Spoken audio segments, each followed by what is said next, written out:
A live look out of Dallas tonight, courtesy of EarthCam, where federal immigration authorities say one person is dead and two others are in serious condition after a shooting at an ICE facility. The acting ICE director confirms the shooter is dead from a self-inflicted gunshot wound. Good evening, and thank you so much for joining us. I'm Latoya Silman. Dana Wagner will join us in just a moment. So here's what we're learning so far tonight about this violence. Dallas police say the suspect opened fire at a facility and another building, and all of the victims are detainees. As we mentioned, one of them is now dead, two others in the hospital in critical condition. The suspect identified as 29-year-old Joshua John, according to sources with CNN and NBC News.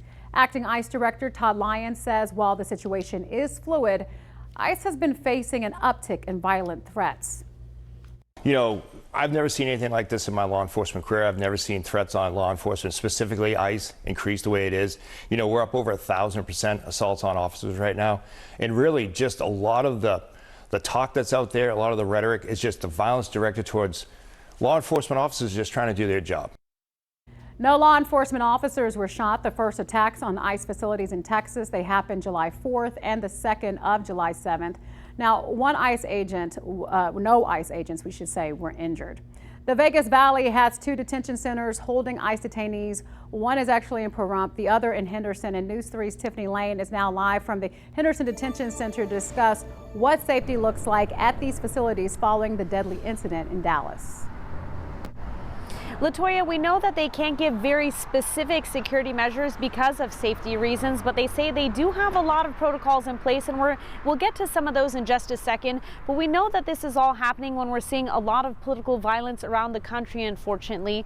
And today I spoke with a local mental health professional who talks about why someone may get to this point and take these types of actions and what can be done to possibly prevent them. A deadly shooting at an ICE detention facility in Dallas is one of several acts of political violence around the country over the last few months. It's alarming, including to those in the Vegas Valley. Local mental health professional Dr. Brian Mears says the acts stem largely from social media and the internet.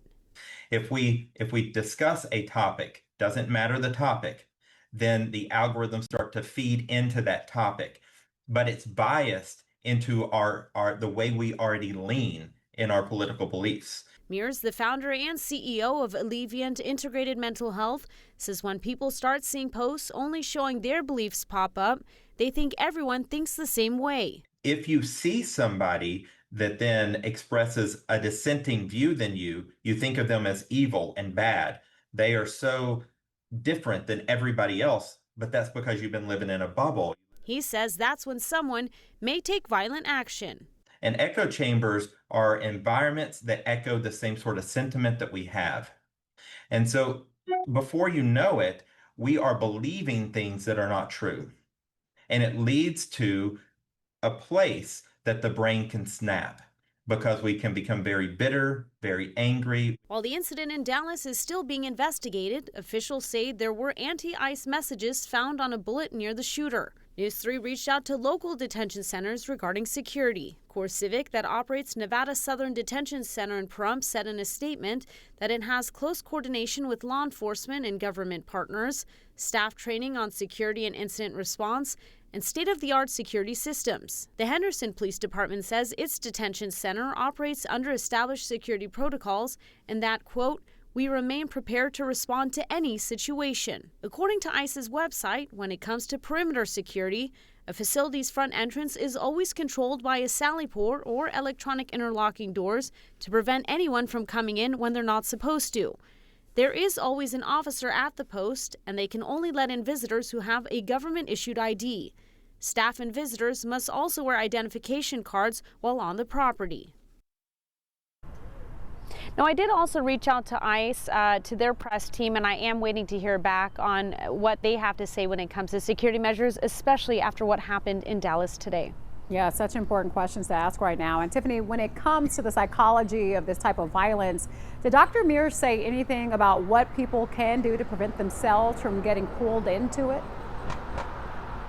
Yeah, and this is something he says we can all do. It is, as he said, there are algorithms, so once you start looking up something, it'll keep popping up. But things like AI these days, what you can ask when you ask maybe a political question is say, hey, I'd like to see a balanced response to this. Please give me the Democrat and the Republican response to this specific topic. And that way you're getting different viewpoints, so you don't think that whatever pops up that's your viewpoint is the only response.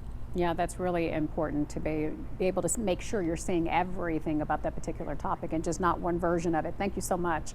And according to the ICE website, there have been 77 detainees at the Henderson Detention Center, 360 at the Nevada Southern Detention Center in Pahrump this year. The average length of stay at the Henderson facility, about 21 days compared to 30 at the Pahrump facility. We reached out to our state leaders about the climate of political violence in our country. And our governor, Joe Lombardo's office, tells us that the governor strongly condemns the violence against law enforcement at the Dallas ICE facility shooting, calling it depraved and despicable. Senator Catherine Cortez Masto also speaking out about the violence. She says, quote, I'm praying for the recovery of the injured person and for the families of those who lost their lives. This violence is unacceptable and it cannot go on.